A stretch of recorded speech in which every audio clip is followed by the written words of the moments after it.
Di Cambodia, satu ekor wakil jual beli di sana. Lepas itu saya nak jual untuk korban 7 bahagian.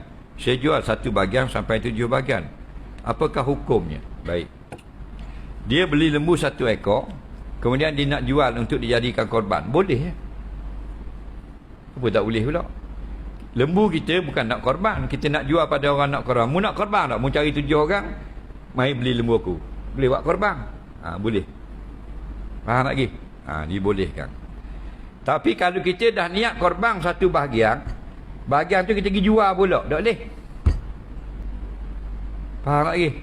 Kita niat korban 1 bahagian. Lepas niat korban, bayarlah. Faham? Nak jual bahagian kita tu pula. Sebaiknya jangan buat. Memang ada khilaf, tapi ramai yang berkata tak boleh jual beli lagu tu. Okey? Sebab bila kita sudah niat sebagai korban, jadilah benda bahagian itu benda korban. Kalau kita tak niat korban, tak jadi korban. Atas ekor lembu 3 niat boleh. Dalam mazhab Syafi'i, dia seorang yang Hambali tu. Faham? 3 bahagian, 3 tuang ada dah niat korban.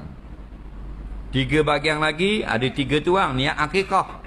1 bahagian lagi orang niat nak jual. Faham lagi? Dia nak makan je. Lagi bukan akikah, bukan korban. Macam biasa je lembu, daging. Soh. Nah.